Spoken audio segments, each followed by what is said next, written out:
할렐루야. 오늘도 주님의 은혜가 여러분의 삶 가운데 가득하시기를 간절히 바랍니다. 세상에는 다양한 법칙들과 개념들이 존재합니다. 자연계에는 자연 법칙이 있겠죠. 하나님과 또 사람 사이에는 영적인 법칙이 있을 겁니다. 세상 법칙과 영적인 법칙이 같을 수는 없겠죠. 분명히 차이가 있습니다. 세상 법칙은 윤리와 도덕, 그리고 자연 법칙도 있고 경제의 법칙, 상식, 합리성, 이성 이런 것들로 세상은 돌아가고 있지 않습니까?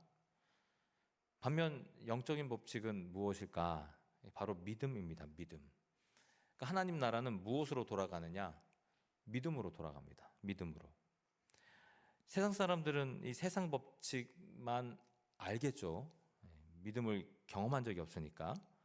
그러니까 이 세상 법칙으로 영의 세계를 접근하려고 하는 것이 바로 세상 사람들, 믿음 없는 사람들의 방식인 거예요. 그러니까 윤리와 도덕, 그리고 상식과 이 합리성을 바탕으로 믿음이라는 것을 이제 이해하려고 노력한다는 말입니다. 근데 그게 과연 가능할까? 우리를 구원으로 인도하시는 도구가 믿음이라고 하는데 과연 우리가 이해할 수 있는 상식의 영역으로 이 믿음의 능력과 이 믿음의 질서를 우리가 이해할 수 있을까? 쉽게 이해될 수 없을 겁니다. 아니, 불가능할 겁니다. 예수님께서 이 땅에 오셔서 처음 사역을 시작하시면서 하시는 말씀이 바로 이 말씀이거든요. 마태복음 3장 2절 말씀인데 회개하라 천국이 가까워 왔느니라, 그렇게 주님께서는 말씀하셨습니다. 무슨 말입니까? 돌이켜라 하는 말이거든요. 다시금 너의 삶을 돌이켜라. 그러니까 쉽게 설명하면 세상의 법으로는 하나님 나라를 이해할 수 없다, 이 얘기를 하시는 거고, 세상의 법칙으로는 이 신학의 영역을 이해할 수 없으니 야, 생각의 틀을 좀 바꿔라. 너의 세상적 생각의 틀로는 결단코 주님의 나라를 이해할 수도 바라볼 수도 없다. 주님께서는 그렇게 말씀하시는 거죠. 근데 사람은 여전히 아주 단순하게 생각하려고 애씁니다. 뭔가 하나님 나라, 주님의 영역, 영적인 영역을 단순화시켜서 표현한다는 말이에요. 이 믿음의 원리를 설명하면서 부모와 자식 간의 관계로 생각하고 설명하려는 노력들이 분명히 우리 안에 있습니다. 믿으면 상속자가 되는 거고, 자녀이면 부모의 모든 것을 물려받게 되니, 하나님을 믿는 믿음이 있으면 우리는 무엇을 받게 되는 겁니까? 구원을 얻게 된다. 은혜를 누리게 된다. 그렇게 우리는 생각하게 된다 이 말이죠. 그것이 바로 은혜를 해석하는 나름의 우리의 방식인 겁니다. 그래서 이런 말씀도 이렇게 동원해서 이야기할 때가 있어요. 로마서 8장 17절 말씀인데 이런 말씀이 있거든요. 자녀이면 또한 상속자, 곧 하나님의 상속자요 그리스도와 함께한 상속자다. 그러니까 믿음을 통해서 우리는 하나님 나라를 상속받는 자가 되었다. 사실 거기는 어떤 노력도 필요하지 않지 않습니까? 그렇다고 똑똑해서 얻는 것도 아니고 그저 아들이면, 딸이면, 자식이면 받는 거예요. 그러니까 이게 얼마나 놀라운 은혜입니까? 주님의 나라를 상속을 받으면 얼마나 기쁨과 또 감격이 있겠습니까? 이로 말할 수가 없는 거죠. 그러니까 이렇게 생각하면 믿음의 원리는 너무도 쉽고 단순한 논리처럼 보인다는 말입니다. 그런데 여러분, 시간이 지나면 왜 다시 우리는 예전으로 돌아갈까요?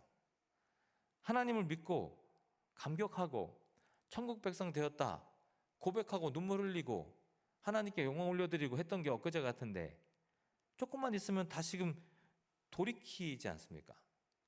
기쁨, 감격, 이게 유지되기가 너무 어렵다는 말입니다. 그렇지 않습니까? 저만 그렇습니까? 왜 그럴까요? 궁금하잖아요. 도대체 왜 그럴까? 생각보다 이 믿음의 영역이 결코 단순하지 않기 때문이에요. 우리는 단순화시켜서 생각하는데 단순하진 않아요. 그러니까 정확하게 말하면 하나님 편에서는 꽤나 단순한 진리이지만 우리가 바라보는 인간의 편에서는 그 신앙, 믿음이라는 게 결코 단순한 접근으로 이루어지지 않는다는 말이에요.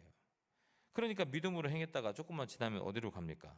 다시 상식으로 가고 합리성으로 돌아가 버리는 것. 그게 바로 인간의 모습이거든요. 그리고 신앙의 기쁨을 잊어버리고 결국 우리가 신앙생활을 하면서 세상과 마찬가지로 의무감에 쌓이게 되고 부담감이 쌓이게 되고 경쟁하게 되고 아픔이 생기게 되고 상처가 생기게 되는 겁니다. 그러니까 바울이 그런 현실을 바라보면서 얼마나 안타까웠는지 갈라디아서 3장 3절에는 이런 말씀을 해요. 야, 성령으로 시작하였다가 너 육체로 마치겠냐? 성령의 은혜로 기쁨과 감격이 있었을 때가 있었는데 지금 너희 상태를 한번 돌아봐라. 의무감, 부담감, 경쟁, 고통, 연약함, 왜 그것으로 마치느냐? 사도 바울은 성도들에게 호통치는 그런 상황이라는 거죠. 성도 여러분, 신앙생활이 그리 단순하지 않습니다. 믿음을 통해 무엇을 얻어야 되는가라는 질문에는 성도라면 모두 다 구원이라고 말할 거예요. 쉽게 떠올라요. 물론 믿음으로 구원받죠. 천국을 소유하게 됩니다. 거기에는 무한한 기쁨과 영광이 담겨 있는 것도 사실이에요. 하지만 말씀드렸지만 그렇게 단순하지 않다니까요.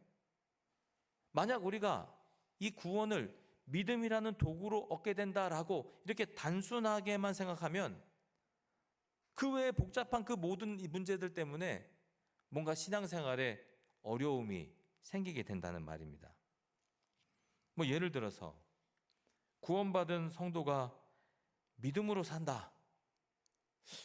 믿음으로 사는 게 뭐냐? 어떻게 사는 게 믿음으로 사는 거냐? 이게 잘 이해가 되지 않는다는 말이에요. 게다가 믿음이 있으면 분명 능력이 있다는 것인데 천국을 경험하고 천국의 능력이 나에게 임했다는 사실인데 그 안에는 감사와 기쁨이 있는 것은 너무 당연하지만 거기에 고난과 어려움이 있다? 그러니까 이것을 도대체 어떻게 이해해야 되겠는가 하는 거예요. 하나님께서 이 땅 가운데 우리를 세워주셨고 믿음을 통해서 구원을 얻었다, 구원받은 백성이다, 상속자다 그렇게 말씀해 주셨는데도 불구하고 세상에서 연단을 받아야 된다? 얻어맞아야 된다? 더 강력해져야 된다?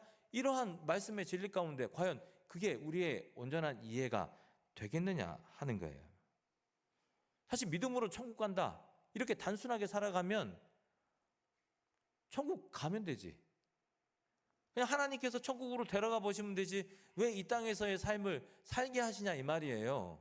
믿음을 가지고 살아라, 기도해라, 예배해라. 천국 가면 그만 아닙니까? 근데 왜 세상 속에 우리가 이렇게 연단의 삶, 고난의 삶, 어려움의 삶을 살아야 되는 건지, 왜 고통을 받으며 살아야 되는 건지 이게 단순하지 않다는 말이에요. 분명 성경은 말씀합니다. 믿음을 통해서 구원을 얻게 된다. 하지만 성경은 분명히 말씀하지 않아요. 그걸 끝까지 붙들어야 그 도구라야만 너희가 구원을 얻을 수 있는 밧줄과도 같다라고 표현하지는 않는다는 말입니다. 그러니까 믿음이라는 이 말 안에는 우리가 생각하지도 못하고 깨닫지도 못하는 더 풍성하고 놀라운 무엇인가가 그 믿음 안에 담겨져 있다는 거예요. 사실 믿음이라고 하는 거 우리가 서로 신뢰한다, 믿음을 가졌다 그렇게 얘기하지 않습니까? 내 아내를 믿고 내 남편을 믿고 내 자녀를 믿고 그 믿음이 오래 갑니까? 내 친구를 믿고 내 상황을 믿고 내 주변의 사람들을 믿는데 그 믿음이 그렇게 견고하냐 말입니다. 그러니까 이 믿음이라는 말, 하나님과 우리와의 관계를 이야기하는 이 믿음이라는 말은 우리가 생각하는 믿음과는 차원이 다른 용어라고 우리는 생각해야 한다 이 말이죠. 그냥 단순하게 생각하는 것이 아니라 좀 더 심오하고 깊은 의미가 그 믿음 가운데 담겨져 있다는 거예요. 저는 오늘 우리에게 주신 이 말씀을 통해서 조금 더 이 믿음의 색깔을 좀 더 진하게 바라보는 우리가 되었으면 좋겠다 싶습니다. 그냥 단순하게 구원받았다 끝나는 것이 아니라 그 구원받은 삶은 무엇을 바라보고 그 믿음은 우리에게 무엇을 가져다 주고 세상 속에서 어떤 것을 바라보게 하시는가를 더 깊이 묵상하셔서 신앙을 가진 자로서 구원받은 하나님의 백성으로서 주님의 자녀된 자로서 부족함이 없는 삶을 살아가는 저와 여러분이 다 되시기를 간절히 바랍니다. 성도 여러분, 오늘 본문 여러분에게 쭉 읽어보고 항상 묵상하는 말씀은 아닐 거예요. 왜냐하면 우리가 이 사건을 너무나 잘 알고 있기 때문이죠.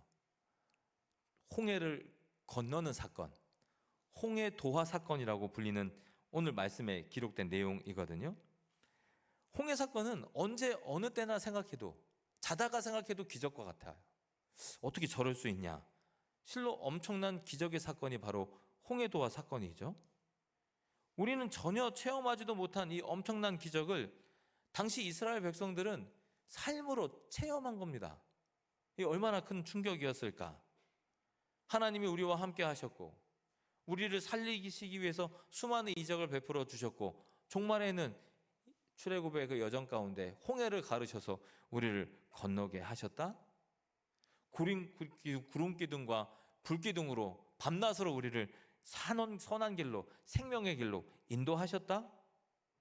오늘 말씀 가운데 바라보면 애국 군대가 정말 쉴 새 없이 우리를 쫓아오는데 그 위기의 순간에서 우리를 구원하셨다? 이를 통해 하나님께서 이스라엘에게 함께 하셨고 그들을 인도해 주셨음을 보여주는 확실한 증거가 바로 이 사건 속에 나타나는 거죠. 즉 구원의 감격을 통해서 하나님과 나 사이에 믿음이라는 강력한 라포 관계가 형성될 것이라는 생각을 하게 되는 것은 너무나 당연한 일이었습니다. 그만큼 충격적인 사건이었기 때문에 주님과 나는 뗄래야 뗄 수 없는 관계야. 나를 너무 사랑하셔, 이 민족을 너무나 사랑하셔서 정말 이런 고난과 어려움 속에서도 우리를 구출해 내셨어. 얼마나 깊은 관계가 형성이 되었을까요? 우리는 상상도 못하는 관계였을 겁니다. 출애굽 15장을 바라보면 이스라엘 백성이 홍해를 건넌 것으로 인해서 그 감격이 얼마나 컸는지 하나님께 찬양하는 장면들이 등장합니다. 2절에 보니까 이런 말씀이 있어요. 여호와는 나의 힘이요 노래시며 나의 구원이시로다. 그는 나의 하나님이시니 내가 그를 찬송할 것이요 내 아버지의 하나님이시니 내가 그를 높이리로다.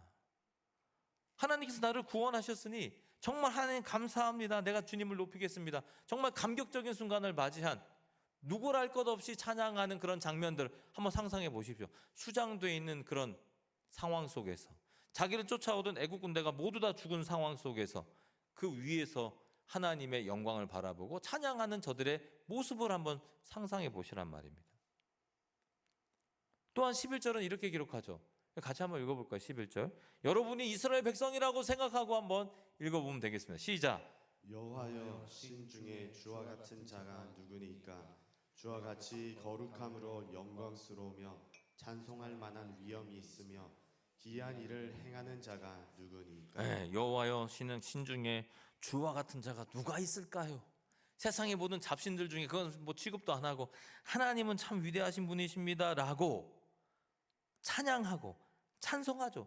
그들의 하나님에 대한 믿음, 그 라포가 얼마나 견고했는지 여러분 이 말씀과 이 찬양을 들으면 충분히 공감할 수 있잖아요. 여러분께서 하나님의 은혜를 입었다고 한다고 생각해 보세요. 그리고 하나님의 인도하심을 여러분 누렸다고 생각해 보세요. 그 감격이 있다고 생각해 보세요. 아니 이 자리에서 하나님께서 선포하시는 이 말씀을 통해서 우리가 변화되고 회복되고 은혜를 누리면서 한번 집에 가는 그 상상을 해보세요. 이런 노래를 하고 찬양할 수 있는가? 한 번도 없습니까? 하나님의 말씀을 받고 하나님을 누리며 하나님이 주신 그 은혜 때문에 집에 가는 길이 정말 너무나 짧게 느껴지고 옆에 있는 사람이 너무나 기쁘게 느껴지고 감사함으로 하나님 찬양하고 정말 작은 거 하나 먹어도 이게 얼마나 감사하고 소중한 건지 그런 느낌을 받으시는가 하는 거예요. 이스라엘 백성은 이러한 홍해를 건너는 사건을 통해서 하나님이 정말 나를 사랑하시는구나, 이 감격 속에서 헤쳐나오지 못하는 그런 장면을 이 출애굽기 15장에서 마음껏 주님을 찬양하면서 누리고 있더라 하는 거잖아요. 엄청나죠? 홍해가 갈라지고 자신들을 살고 애국 군대는 모두가 수장되는 엄청난 기적을 목격했는데 하나님 찬양하는 건 당연한 일 아닙니까? 그런데요, 얼마 못 간단 말이에요. 그게 그냥 얼마 못 가는 것도 아니야. 그 장에 그 뒤쪽에 보면 상황이 완전히 달라져요. 마실 물이 없으니까 하나님을 뭐 합니까? 저주한단 말입니다. 그냥 너무나 빨라서 사실 성경을 읽는 저도 가끔 깜짝 놀래요. 진짜 이게 연결된 부분인가? 이게 얼마나 시간이 지체됐는가? 진짜 궁금하긴 해요. 물론 때로는 천년이 하루 같고 하루가 천년 같은 하나님이라 이 시간이 꽤나 길 수도 있고 그럴 수도 있겠지만 아무리 찾아봐도 이 시간이 길다는 그러한 증거를 찾을 수가 없거든요. 당장 24절에 뭐라고 말합니까? 같이 한번 읽어볼까요? 시작. 같이 한번 읽어보고 24절 시작. 백성이 모세에게 원망하여 이르되 우리가 무엇을 마실까 하며. 네, 백성이 모세에게 원망하여 이르되 우리가 도대체 뭘 마실까? 당장 이런 불만이 나온다는 겁니다. 어제는 구원에 대한 감사, 이 믿음에 대한 확신이 있었지만 오늘은 아닌 거예요. 몇 시간 전에는 하나님께 감사했어. 하지만 지금은 아닌 거예요. 지금 이 순간에는 하나님께 감사해. 하지만 내려가서 차를 몰고 나가는데 바로 내 앞에 무슨 장애물이 있을 때 감사가 다 깨지는 거예요. 저게 뭐냐? 화를 내는 거예요. 이스라엘 백성이 이랬다니까요. 어떻게 그럴 수 있을까? 인간의 탈을 쓰고 인간이 탈을 쓰니까 그런 거예요. 인간의 수준이에요. 인간의 수준. 당장 자기에게 조금만 위협이 닥치면 불평하고 불만하는 거, 뭔가 내가 뜻대로 되지 않으면 뭔가 조바심 나고 불안해지는 거, 이게 바로 인간의 수준이라니까요. 성도 여러분, 100만 원 벌던 사람이 1000만 원 벌게 되었으면 감사해요, 안 해요? 그럴 일은 없죠. 보통 그럴 일은 없어요. 하지만 여러분 1000만 원 벌게 되면 감사하죠. 하나님의 은혜로 할 거 아닙니까? 우리 애가 한 30등 했는데 갑자기 좋은 대학을 갔어요. 하나님 은혜로 할 거 아닙니까? 제가 실력이 있어서 그거 갔다, 그렇게 얘기하지 않을 거 아닙니까? 하나님의 은혜다 얘기하죠. 근데 조금만 있으면요, 왜 극과를 갔니? 취업이 왜 안 되니? 그런 얘기 할 거 아닙니까? 1000만 원 벌어서 감사했는데 어느 순간인가 1000만 원 뭐 옆에 있는 저 1100만 원 벌으면 난 왜 요거밖에 못 벌까? 그렇게 될 거 아니에요. 불만이 있게 되는 거 아닙니까? 인간은 이처럼 수준이 낮은 존재라는 거예요. 평생 감사하고 만족하고 살아가야 되는데, 그 은혜를 깨달으면 그렇게 살아가야 되는데 그렇게 살지 못한다니까요. 우리 존재가 그래요. 그렇게 본다면 여러분, 이스라엘이 홍해를 건넜을 때 그 놀라운 축복과 광경을 봤잖아요. 그들의 믿음과 지금 우리가 뭐가 다를까? 전 견줄 만한 일이 없다고 생각해요. 그들과 우리가 동일한 수준에 있기 때문에 아무리 좋은 것을 보여줘도 마찬가지예요. 어떤 사건에 의해서 믿음이 더욱더 강력해지거나 어떠한 은혜를 통해서 그것이 지속되거나 한다는 게 아니라는 말이에요. 마틴 루터는 이런 말을 하더라고요. 믿음을 정의하면서 믿음이란 구체적인 생활 속에서 하나님과의 바른 관계이다. 이게 믿음이라는 거예요. 어떤 사건을 통해서 완전히 뒤집어지는 그런 경험을 하는 게 아니라 삶을 통해서 믿음이 검증되는 거예요. 그게 바로 믿음이라는 거예요. 기도하는 시간이나 하나님께 예배하는 시간뿐만 아니라 우리의 현실적인 가정생활, 사회생활 등 복잡한 현실 속에서 구체적으로 하나님과의, 나와의 바른 관계를 의미하는 것, 그게 바로 믿음이라고 표현하는 거예요. 그러니까 믿음이 우리에게 주고자 하는 것은 한순간의 놀라운 체험이 아니에요. 그걸 믿음이라고 표현할 수 없어요. 우리는 병고침 받고 기도 응답되는 체험을 통해서 믿음을 확인하고자 하잖아요. 내가 하는 일이 잘 풀리는 것을 통해서 하나님의 뜻을 확인하고자 한단 말이에요. 또한 성경에서 나오는 그런 믿음의 능력을 우리는 간절한 마음으로 구하고 살아가는 것도 사실이잖아요.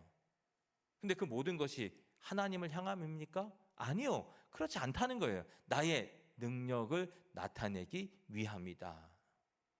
하나님을 중심으로 삼고 살아가는 인생이 아니라 내 중심을 스스로 삼고 살아가는 인생이, 이러한 욕구 가운데 믿음을 마치 도구처럼 사용하며 살아가고 있다는 말입니다. 앞서 말한 대로 놀라운 체험이 예수께로 우리를 인도해 나아간다면 믿음은 분명히 우리로 하여금 놀라운 체험을 하게 해줄 거예요. 그러나 그 현상이 우리의 삶을 송두리째 변화시킬 수 있다라고 여러분 생각하신다면 그것은 착각이라는 말입니다. 마가복음 17장 6절 말씀에 이런 말씀이 있어요. 믿음으로 뽕나무가 뿌리를 뽑혀 바다에 심기우는 능력을 본다 해도 너희는 별반 다를 거 없다. 그 능력이 있다고 해도 완전히 새 사람으로 우리가 변화되느냐? 그렇지 않다는 거예요. 아무리 놀라운 체험도 엄청난 능력도 결국 우리는 무감각으로 돌아갈 수밖에 없는 거죠. 왜요? 우리의 수준이 거기밖에 안 되니까. 그렇기 때문에 참된 기적은 우리가 그리스도를 아는 것이 기적이지, 뭔가 새로운 것들이 내 앞에 주어지거나 완전히 다른 환경이 주어지거나 하는 것이 아니라는 말입니다. 그리스도를 소망하고 의지하는 자가 된다는 거, 이것이야말로 믿음으로 변화된 자의 삶이지, 병이 낫고 회복되고 새로운 능력을 얻고 뜻하지 않은 생각에 사로잡혀 살아가는 것이 믿음의 삶이 아니라는 거죠. 그럼 정말 믿음이 우리에게 주는 것은 무엇일까? 오늘 말씀에서 우리가 찾아봐야 되지 않겠습니까? 30절과 31절 말씀을 한번 볼까요? 같이 한번 읽어보겠습니다. 30절과 31절 말씀 시작. 그날에 여호와께서 이같이 이스라엘을 애굽 사람의 손에서 구원하심에 이스라엘이 바닷가에서 애굽 사람들이 죽어 있는 것을 보았더라. 이스라엘이 여호와께서 애굽 사람들에게 행하신 그 큰 능력을 보았으므로 백성이 여호와를 경외하며 여호와와 그의 종 모세를 믿었더라. 아멘. 여호와와 그의 종 모세를 믿었더라. 오늘 말씀은 그렇게 마무리하고 있어요. 근데 지금 저들이 현실에서 보고 있는 건 어떤 겁니까? 이스라엘은 하나님이 행하신 큰 일을 보고 있다, 그렇게 성경은 말씀해요. 그러면 구체적으로 그 큰 일이라는 게 도대체 뭡니까? 오늘 말씀 바라보니까 바닷가에서 애굽 사람들이 죽어 있는 것을 보았더라 그러거든요. 바닷가에서 이스라엘 백성 아닌 애굽의 시체들이 널려져 있는 것을 보았더라. 수많은 사람들이 이 물에 휩쓸려서 다 수장되었고 물이 빠지자 나타나는 것은 애굽 백성의 죽음들이었다는 것을 지금 이 말씀은 우리에게 알려주고 있어요. 그게 뭘 볼 일이냐? 그걸 꼭 봐야 되냐? 그렇게 이야기할 수도 있을 거예요. 하지만 이것은 분명히 우리에게 주는 의미가 있다는 말입니다. 무슨 말입니까? 은혜에 속하지 않은 세상을 심판하시는 그 하나님의 능력, 믿음을 소유하지 못한, 하나님의 그 은혜를 간직하지 못한 자의 죽음, 결국 우리 내면에 있는 이 죄를 통해서 죽을 수밖에 없는 우리의 모습, 이것을 지금 이스라엘 백성들은 바라보고 있었더라 하는 거예요. 은혜에 속하지 않은 세계의 심판을 우리는 바라보고 있는 거예요. 암흑과 같은 세상을 바라보는 거예요. 믿음이 우리에게 비춰주는 모습은 바로 이러한 모습이라는 거예요.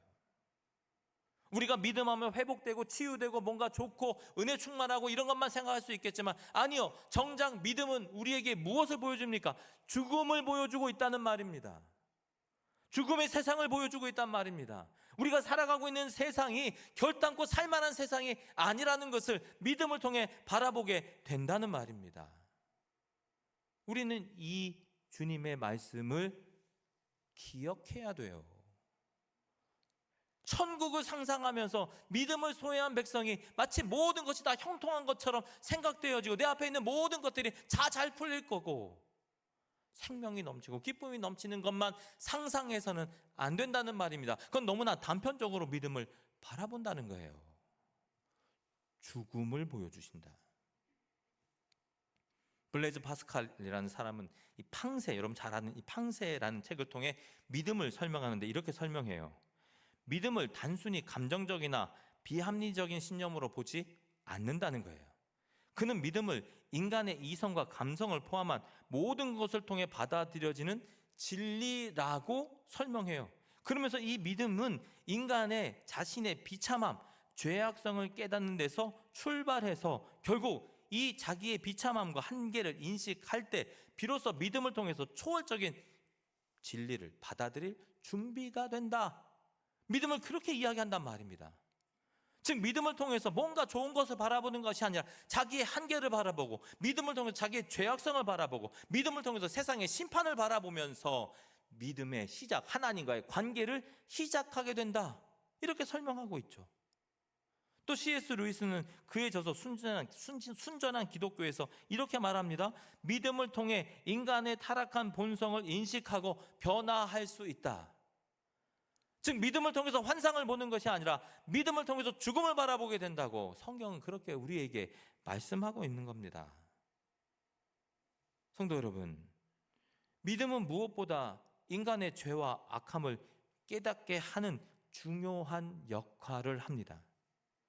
그것을 통해서 하나님께서는 우리를 심판하시고 우리의 죄 있다 하시고 우리의 변화를 꾀하시는 거죠. 그래서 우리가 어떻게 변화됩니까? 그 모든 악함을 덮으시고 씻어주신 어린 양의 그 피의 은혜의 분량이 더욱더 크게 넓게 느껴지도록 만들어주시는 겁니다. 내 죄악이 너무나 관영하고 우리의 상황이 너무나 악한 것을 깨닫고 또 깨닫게 하시고자 하시면서, 그럼에도 불구하고 생명을 비추시는 그 하나님의 능력이 얼마나 큰지를 깨닫게 된다는 말입니다. 그게 바로 믿음이 우리에게 보여주시고자 하는 하나님의 능력인 거죠. 우리를 구원하시고자 하는 그 하나님의 크신 그 사랑을 바라보면서 비로소 하나님을 경외하며 하나님을 믿고 의지하는 자로 살게 되는 겁니다. 그게 바로 믿음을 소유한 자의 삶인 것이죠. 출애굽기 14장 우리가 마지막쯤에 봤지만 이 전체의 내용을 다 보면 하나님께서 애국 군대를 치는 장면이 아주 디테일하게 묘사가 돼 있어요. 근데 거기서 이스라엘이 구원받는다는 이야기는 한 구절, 29절에 언급되어지는 이 짧은 한 구절에 요약이 되어 있어요. 이렇게 기록하고 있습니다. 그러나 이스라엘 자손은 바다 한가운데를 육지로 행하였고 물이 좌우에 벽이 되었더라. 그 수많은 구절 중에 단 한 구절, 하나님께서 그를 구원하셨다, 그 구원은 이런 모습이었다라고 표현하는 장면이 다 나타난다는 말입니다. 그럼 다른 모든 장면은 어떤 장면입니까? 애굽 사람들이 죽어가는 장면이고 심판받는 장면이다 이 말이에요. 우리의 삶 속에서 고통과 어려움이 더 크게 느껴지는 것은 바로 그러한 이유 때문입니다. 왜요? 믿음의 능력을 더 강하게 우리에게 인지시키기 위한 하나님의 방식이라는 말이죠. 왜 어렵습니까? 왜 고통이 있습니까? 왜 우리가 주저합니까? 왜 염려합니까? 하나님께서 미리 우리에게 무엇을 보여주시는 겁니까? 심판당할 것을, 심판당할 죽음을 우리에게 보여주신다는 거죠. 그 하나님께서 지금 우리에게 무엇을 주십니까? 믿음을 주시잖아요. 관계를 맺으시잖아요. 우리를 어디로 인도하시려고? 하나님의 나라로 인도하시려고. 할렐루야. 너무 단순하게만 바라보면 안 됩니다. 그 단순함에 빠져서 하나님의 은혜를 놓칠 수가 있다는 사실을 우리는 절대 잊어서는 안 되는 거죠. 성도 여러분, 믿음은 없는 것을 있는 것처럼 부르는 게 바로 믿음입니다. 믿음은 어두우나 밝은 빛을 비추시는 게 바로 믿음입니다. 믿음은 죽었으나 살리는 것, 그게 바로 믿음입니다. 믿음은 고난 중에 걱정하거나 염려하지 않는 것이 바로 믿음이라는 겁니다. 어떻습니까? 믿음이 단순해 보입니까? 믿음이 정말 단순하게 느껴지십니까? 그렇지 않습니다. 하루하루의 삶이 정말 마치 재난처럼 느껴질 때가 있습니다. 단 하루도, 아니 단 한 시간도 견디지 못할 지독한 고난이, 또 고독이 우리의 삶 가운데 있습니다. 세상이 그렇습니다. 세상은 끊임없이 우리를 그렇게 만들어 간다는 말입니다. 주님께서 믿음을 통해 이러한 하나님의 심판대를 바라보게 하십니다. 하지만 그것으로 끝나는 것이 아닙니다. 우리에게 한 줄기 빛을 비춰주시는 거죠. 그 고난과 그 지독한 고독 속에서도 생명을 주시는 하나님을 바라보게 하신다는 말입니다. 그게 바로 믿음이 우리를 바라보게 하시는 것, 믿음이 우리에게 주는 것입니다. 그 생명의 주님, 그 생명의 주님을 발견할 때야만이 이 지독한 고독 속에서도 오직 하나님 찬양하고 예배하며 그 고난 속에서 깊은 터널 같은 그 어두움을 걸으면서도 결국 하나님께서 우리를 선한 길로 인도하시리라 하는 그 믿음을 가지고 소망 가운데 살아갈 수 있는 거죠. 그게 바로 우리에게 허락하신 믿음이요, 그 믿음이 우리에게 주는 것입니다. 그 믿음을 통해 오늘 하루도 또 영원까지 주님의 나라를 소망하고 꿈꾸며 기쁨과 감사의 삶을 살아가는 저와 여러분 다 되시기를 간절히 바랍니다. 우리 같이 말씀 듣고 기도하겠습니다.